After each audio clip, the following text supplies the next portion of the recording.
दोस्तों, वट सावित्री व्रत की कथा आप सुनो। अखंड सौभाग्य के लिए ये व्रत किया जाता है। वट सावित्री व्रत का अपने सौभाग्य को अचल रखने के लिए सुहागिन स्त्रियां इस व्रत को करती हैं।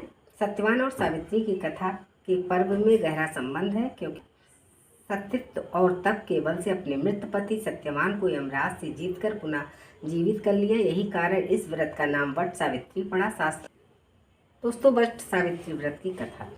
मध्य देश के अश्वपति नाम के एक परम ज्ञानी राजा धन वैभव से पूर्ण होने पर भी वे संतान के अभाव से बड़े दुखी रहते थे। राजा ने पंडितों की सलाह से पुत्र प्राप्ति के लिए सावित्री की आराधना की। सावित्री ने प्रसन्न होकर राजा रानी को दर्शन देकर आशीर्वाद दिया और कहा, तुम्हारे भाग्य में पुत्र तो नहीं है, पर मैं स्वयं कन्या रूप में तुम्हारे यहाँ जन्म लूंगी। इतना कहकर सावित्री अंतर्ध्यान हो गई।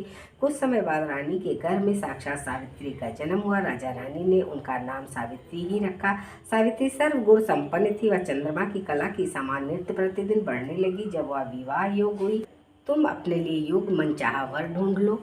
राजा ने उसे एक बूढ़े मंत्री के साथ वर खोजने के लिए भेज दिया। सावित्री वर ढूंढने के लिए रवाना। इधर एक दिन अचानक नारद जी भद्रराज अश्वपति से भेंट करने के लिए संयोग से उसी समय सावित्री भी अपने लिए वर पसंद करके लौट आई थी। उसने आदर पूर्वक नारद जी को प्रणाम किया। नारद जी ने उसे विवाह योग देखकर राजा अश्वपति से तुमने इसकी योग्य वर खोजा है या नहीं।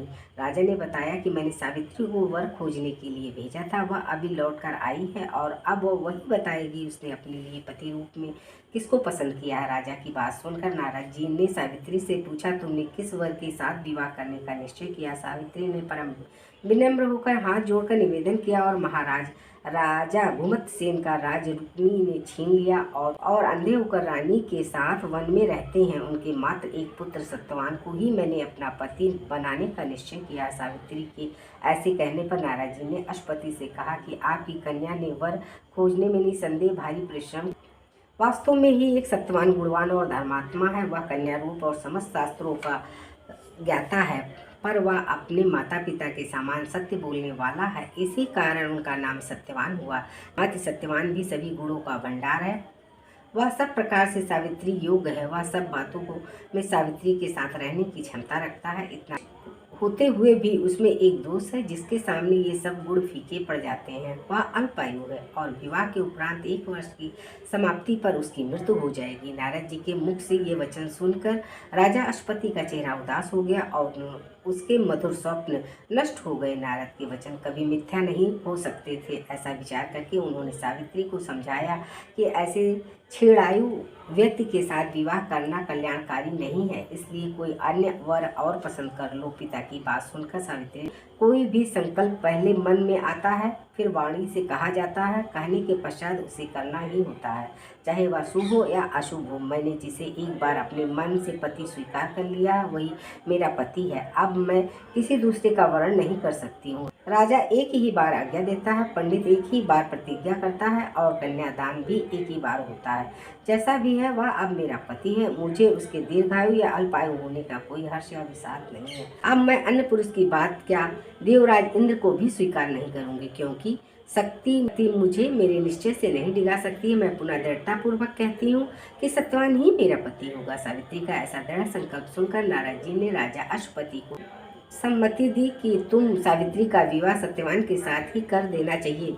इसी प्रकार राजा को समझा बुझाकर नारद जी अपने स्थान को चले गए। राजा अश्वपति ने भगवान के मंगलमय विधान और विश्वास करके विवाह की समस्त सामग्री इकट्ठा की और कन्या तथा बूढ़े मंत्री को साथ लेकर के घुमतसेन की तपोभूमि में पहुंच गए। वहां पर राजा घुमतसेन अपनी रानी और राजकुमार सत्यवान के साथ रहते थे। अश्वपति ने उनके पास पहुंचकर अपना नाम बताते हुए उनके चरणों में प्रणाम किया। घुमतसेन ने अश्वपति के आने का कारण पूछा तो उन्होंने बताया कि मेरी कन्या सावित्री ने आपके सुपुत्र सत्यवान के साथ विवाह करने का निश्चय किया है। मैं भी इससे सहमत होकर के विवाह की तमाम सामग्री लेकर आपकी सेवा में उपस्थित हुआ हूँ। राजा की बात सुनकर घुमतसेन उदास हो गया और उन्होंने कहा कि अब आप में और मुझ में कैसी समता। आप राजसीन उच्च राजा और मैं राजभ्रष्ट रंग हो। इस पर भी हम पति पत्नी अंधे हैं, निर्धन हैं और वन में रहते हैं। आपकी कन्या ने वन के भारी कष्टों को न जानकर भी ऐसा विचार कर लिया। महाराजा अश्वपति ने कहा कि सावित्री ने इन सावित्री ने इन सब बातों पर भली प्रकार विचार कर लिया है। वह कहती है, जहाँ मेरे सास ससुर और पति देव निवास करते हैं वहीं मेरे लिए वैकुंठ है। सावित्री के ऐसे दृढ़ निश्चय को सुन करके घुमतसेन ने विवाह की रीति से सावित्री का विवाह सत्यवान के साथ करके राजा अश्वपति तो अपने राजधानी को लौट गए और उधर सावित्री मनचाहे पति सत्यवान को पाकर सुखपूर्वक वन में रहने लगी। नारद जी के वचन हर समय सावित्री के कानों में गूंजते रहते थे। वह एक एक करके दिन गिन रही थी। उसने जब पति आया उसके पति की मृत्यु निकट आई, 3 दिन पहले से ही उसने उपवास आरंभ कर दिया। तीसरे दिन अपने पितरों के पूजन क्योंकि उसी दिन नारद जी ने सत्यवान की रोज की भांत उस दिन भी सत्यवान अपने समय पर कुल्हाड़ी और टोकरी लेकर लकड़ी काटने के लिए वन में जाने लगा था। तो सावित्री ने स्वयं भी उसके साथ चलने को आग्रह किया। सत्यवान ने अपने माता पिता की सेवा करने के लिए वहीं ठहरने की सम्मति दी। तब सावित्री ने अपने सास ससुर से सत्यवान के साथ वन में जाने की आज्ञा ले ली और उसके साथ वन में को चलने लगी। सत्यवान ने वन में पहुंच करके फल फूल तोड़ने लगे और बाद में लकड़ियां काटने के लिए एक वृक्ष पर चढ़े। वृक्ष के ऊपर सत्यवान के सिर में भारी पीड़ा होने लगी। वह वृक्ष के नीचे उतर आया और सावित्री की जंघा पर अपना सिर रख करके लेट गया। कुछ देर बाद सावित्री ने अनेक दूतों के साथ यमराज को हाथ में पाश लिए हुए देखा। पहले तो यमराज ने सावित्री को दैवीय विधान का करके सुनाया और फिर वे सत्यवान के अंगुष्ठ मात जीवन को लेकर दक्षिण दिशा को चलने लगे। सावित्री ने यमराज के पीछे पीछे चलने लगी। तब बहुत दूर तक के और फिर सत्यवान के अंगुष्ठ मात्र जीव को लेकर के दक्षिण दिशा की ओर चलने लगी। सावित्री भी यमराज के पीछे पीछे चलने लगी। यमराज का पीछा नहीं छोड़ा तो उन्होंने उनसे कहा कि हे पतिव्रते, जिस सीमा तक एक मनुष्य दूसरे मनुष्य का साथ दे सकता था वहां तक तुम पति का साथ दिया, अब तुम घर लौट जाओ। सावित्री ने कहा, धर्मराज, जहाँ मेरा पति जा रहा है वहीं मुझे भी जाना चाहिए। यही सनातन धर्म है। पतिव्रता के प्रभाव से आपकी कृपा से कोई मुझे मेरी गति को रोक नहीं सकता है। सावित्री के ऐसे दृढ़ पूर्वक वचन सुन करके यमराज ने प्रसन्न होकर के उनसे वर मांगने के लिए कहा। सावित्री बोली कि मेरी सास ससुर वन में रहते हैं और अंधे हैं, मैं को उन्हें दिखाई देने लगे। यमराज ने ऐसा ही होगा कहा करके उसे पुनः लौट जाने के लिए सलाह दी। यमराज की बात सुनकर सावित्री ने कहा, भगवान, जहाँ मेरे पति देव जाते हैं वहीं उनके पीछे पीछे चलने में मुझे मैं उनके पीछे पीछे जाऊंगी। सावित्री के ऐसे धर्मयुक्त और सदापूर्वक वचन को सुन करके यमराज फिर कहा, सावित्री, मैं तुम्हारे वचनों से बहुत प्रसन्न हूँ, तुम मुझसे एक वर और मांग सकती हो। सावित्री ने कहा, राजा घुमतसेन का राज छिन गया है, वो उसे पुनः प्राप्त करे और धर्म में सदैव उनकी प्रीति रहे, यही वरदान मुझे दीजिए। यमराज ने वरदान देकर पुनः उसे लौट जाने की उसे तीसरा वर देने की इच्छा प्रकट की। तब सावित्री ने अपने पितृकुल के भलाई दृष्टि में रख करके 100 पुत्र होने का वरदान मांगा। लौट जाने की आग्रह की, किंतु सावित्री अपने प्रण पर अडिग रही। सावित्री की ऐसी निष्ठा और दृढ़ संकल्प देख करके यमराज का हृदय पसीज गया और वे बड़े कोमल वाणी से बोले, हे सुमित्रे, हे पतिव्रते, तुम ज्यों ज्यों उत्तम धर्म युक्त और गंभीर युक्त पूर्वक वचन करती हो त्यों तो मेरी प्रीति तुमसे बढ़ती जा रही है। अतः तुम सत्यवान के जीवन को छोड़कर एक और वरदान मुझसे मांग सकती हो और अपने घर को लौट जाओ। पहले तीनों वरदान पा करके सावित्री ने अपने सास ससुर कुल और पितृकुल दोनों का कल्याण कर दिया।